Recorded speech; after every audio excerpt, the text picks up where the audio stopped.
Agora, a realidade alarmante que uma pesquisa revelou essa semana. Erros cometidos em hospitais são a segunda maior causa de morte no Brasil. 3 vítimas a cada 5 minutos. Mais do que os acidentes de trânsito e o câncer. Um jovem do interior de São Paulo morreu de infecção pulmonar depois de ser atendido 12 vezes por 5 médicos diferentes. Parece incrível, mas nenhum deles acertou o diagnóstico. 1 mês e meio de idas e vindas ao hospital. E Júnior Carrion, de 34 anos, morreu sem saber o que tinha. A causa da morte foi broncopneumonia bilateral, infecção respiratória grave que atinge os 2 pulmões. Mas para os médicos da Santa Casa de Guará, no interior de São Paulo, o problema era um simples resfriado. O sintoma dele era tosse. A primeira consulta foi dia 20 de setembro e deram um remédio de resfriado. Júnior não apresentou melhoras. Dalva voltou à Santa Casa com o filho pela 2ª vez. O outro médico também deu outro remédio. Também não melhorou. A tosse aumentou e a febre também. O rapaz começou a sentir falta de ar. Dalva colocou o filho no carro às pressas e mais uma vez procurou a Santa Casa. Ele abriu o vidro para correr uma ventilação para ele respirar melhor. Muita falta de ar e chegava lá e só dava o soro e alguma inalação e mandava embora. O estado do rapaz só piorava e os médicos insistiam que era apenas uma gripe. Dalva lembra o que eles diziam. Que eu estava tomando lugar de outra pessoa, que era para deixar ele curtir a gripe, porque ele estava gripado por causa do tempo muito seco.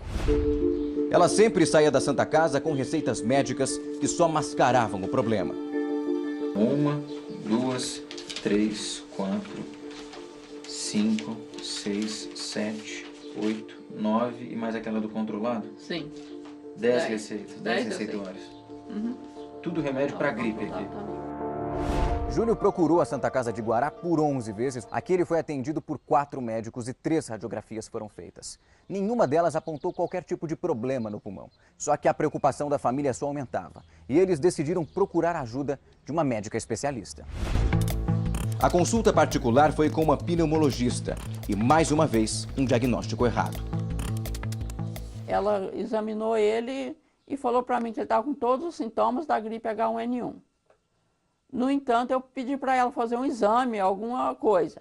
Ela falou que não precisava. Mas a senhora vai medicar meu filho assim, sem nenhum exame, nada? Ela falou para mim, é o olho clínico, bem.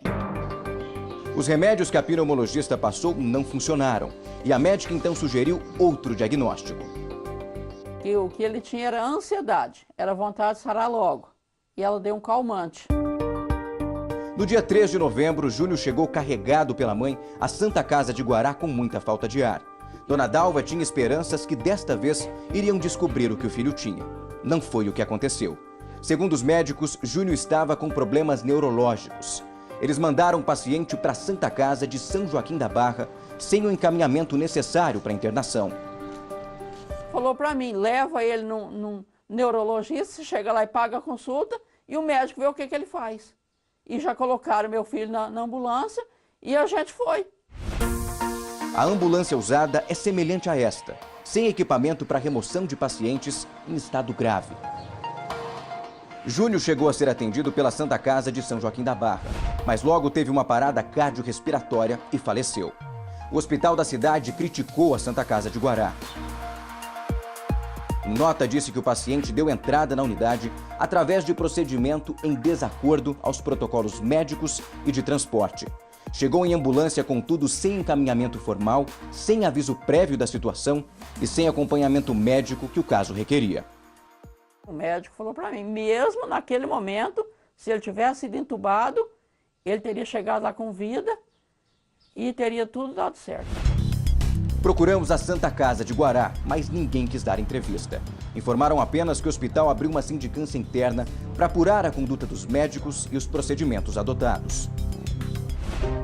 Depois da morte do filho, Dalva chegou a trocar mensagens com a pneumologista particular que atendeu Júnior. Não vamos revelar o nome dela porque não conseguimos localizá-la. Dalva escreveu para a médica. Confiei a vida do meu único filho a você. O que aconteceu? A pneumologista responde: também não sei o que motivou a sua morte. Eu realmente não sei. Fiquei chocada. A triste história da família com a Santa Casa de Guará é antiga. Em 2010, o pai de Júnior, Antônio Carrion, morreu vítima de um infarto por falta de atendimento no hospital. Na época, Dalva não levou o caso à justiça, mas agora ela quer uma investigação sobre a morte do filho. Por nota, a Secretaria de Segurança Pública do Estado diz que a polícia já solicitou a documentação médica da vítima e aguarda o laudo para saber a causa da morte. Eu quero justiça, porque foi erro em cima de erro. Aí, porque o menino estava com 2 litros de água no pulmão, mandar eu procurar um neurologista. O que tem a ver a água no pulmão com um problema na cabeça? Ele não foi um filho, não. Ele foi um anjo. Ele foi um anjo que Deus pôs no meu caminho. E essa medicina tirou. Essa falta de capacidade, essa falta de empenho, tirou a vida do meu filho de perto de mim. Casos de erros médicos se multiplicam pelo país, como mostra a repórter Denise Odorizzi. Nesta semana, foi divulgada uma pesquisa com números alarmantes. Falhas em hospitais matam 3 brasileiros a cada 5 minutos. Os números são do Instituto de Estudos de Saúde Suplementar, em parceria com a Universidade Federal de Minas Gerais. De acordo com o levantamento, os erros médicos são a segunda causa de morte no país. Em primeiro lugar, vêm as doenças cardiovasculares. No ano passado, mais de 300 mil pessoas morreram em hospitais por problemas que poderiam ter sido evitados. Vários tipos de erros com medicação, dano, lesões de pele, que são as escaras, úlceras de pressão, cirurgias erradas, cirurgias do lado errado, troca de exame. Se estima que há pelo menos, no mínimo, 70% dos eventos adversos, dessas complicações determinadas pela assistência hospitalar, sejam preveníveis. O diretor da Associação Brasileira de Apoio às Vítimas de Erro Médico, a Abravém, aponta algumas causas para o grande número de falhas em hospitais. Hoje o profissional de saúde ele não tem mais tempo sequer de estabelecer uma relação sólida médico-paciente. Existe a questão também do número extremamente exagerado de faculdades de medicina no Brasil, que vem formando profissionais aquém das expectativas. E também a gente pode elencar a impunidade que ocorre com esses profissionais que cometem erros médicos. Erros médicos estão presentes na vida de Érica desde que ela era bebê. Aos 7 meses, ela sofreu pela primeira vez os efeitos de um diagnóstico mal feito. Foi depois de uma queda.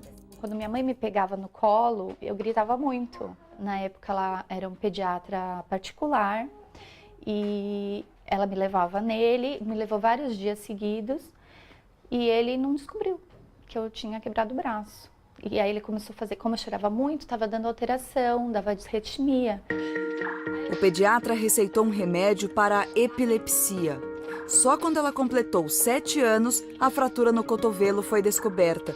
Mas aí, os movimentos do braço já estavam prejudicados.